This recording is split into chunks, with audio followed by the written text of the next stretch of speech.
အားလုံးပဲမင်္ဂလာပါရှင်စစ်ဆုံးတွေကိုပြန်လဲကြိုဆိုလိုက်ပါတယ်နော်အခုခေတ်မှာတော့ပါတင်ဖွင့်ရတယ်ဆိုတာအတော်ရှာရှာပပပါအွန်လိုင်းပေါ်မှာစစ်တေးနှောတာနဲ့ပတ်သက်ရင်ခလုတ်တစ်ခုမိတာနဲ့အကုန်တွေ့ရသေးရတဲ့အခြေအနေမှာ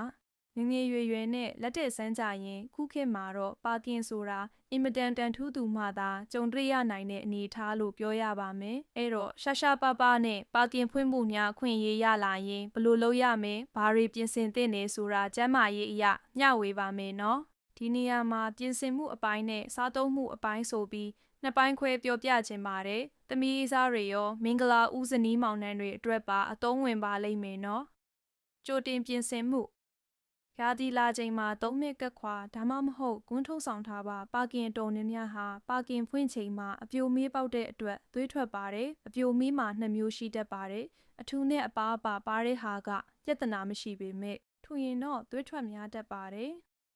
အိမ်ပြန်ချိန်ထိသွေးထွက်မရက်တာမျိုးအတွက်တက်ခွာတစ်ခုကအလွန်သုံးဝင်ပါတယ်ရှင်နောက်တစ်ခုကဖုတ်ကွယ်တာအတွက်ပါတစ်ဖက်အမျိုးသားရဲ့တန်ကြီးဆိုင်နဲ့အမျိုးသမီးရဲ့ဖုတ်အရွယ်စားပေါ်မူတည်ပြီးဖုတ်ကွဲတတ်ပါတယ်။ကွဲတာကစပလုံးတစ်ထောက်စာလောက်ဆိုပေမဲ့လည်းသွေးရမ်းထွက်တတ်ပါတယ်နော်မကြောက်ဖို့အားပေးပါစေကန်းထီသွားဖို့မလိုအပ်တတ်ပါဘူး။ရေနဲ့တေချာဆေးကြောပြီးကတ်ခွာအသုံးပြုပါ။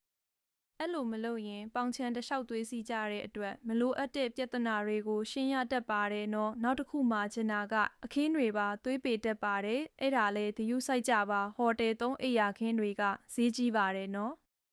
ဈေးဆောင်ထားပါအကိုက်ခဲပျောက်ဈေးတစ်ခုခုဆောင်ထားပေးပါပါကင်အဖွင့်ခံပြီးရင်တကူလုံးကန်ရိုက်ထားသလိုနာကျင်နေတတ်ပါတယ်အချိန်ရလို့ဘီယာလေးဝိုင်လေးတောက်ချိန်ရရင်တောက်ပါအိတ်ချိန်မှာဆေးတောက်ခိုင်းပါနောက်တစ်ခုက easy to လို့ကိုဝင်တားဆေးတစ်ခုခုမဖြစ်မနေဝယ်ပြီးသားဖြစ်နေဖို့လိုပါတယ်။သမီးအစားတွေအတွက်ဆိုတေချာပေါက်လိုတာအမှုစီစဉ်ထားပါမလိုပဲပြဿနာမတက်ပါစေနဲ့တချို့ကလေးမတွေကဆေးဝယ်ဖို့အခက်ခဲရှိတတ်ပါတယ်။မဝယ်ဘူးတော့ရှက်ကြပါတယ်နော်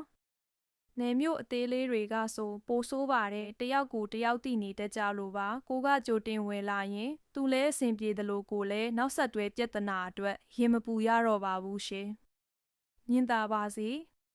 ဟတ်တိုင်းလို့ခေါ်တဲ့ပထမဆုံးအကြိမ်ဟာအင်မတန်တန်မိုးကြီးပါတယ်ဝေရုံသုံးကားနဲ့မပြီးဆုံးပါစေနဲ့နော်နှုတ်သဘောတူဖြစ်နေရင်တော့မိန်းကလေးတော်များများကညှင်းဆန်နေတတ်ပါတယ်နာကျင်မာကိုကြောက်တာကအဓိကပါရှင်နုနဲ့တဲ့အပိုင်းကိုဦးစားပေးပါတဖြည်းဖြည်းအရှိန်တင်ပါစိတ်ငြိမ်ပြီးလူသူကင်းရှင်းပါစေရှင်အတက်နိုင်ဆုံးလမ်းဘေးတို့ခြုံတိုးတာတို့မလုပ်ပါနဲ့ချောင်းရိုက်နဲ့တိုးရင်မိန်းကလေးအတွက်မြေအေးနှခါနာဖြစ်တတ်ပါတယ်နော်ဇလန်းမစခင်ဖြစ်နိုင်ရင်ဝိုင်လေးဘီယာလေးတိုက်ပါချောစီသုံးပါတမ်းမခဲပါနဲ့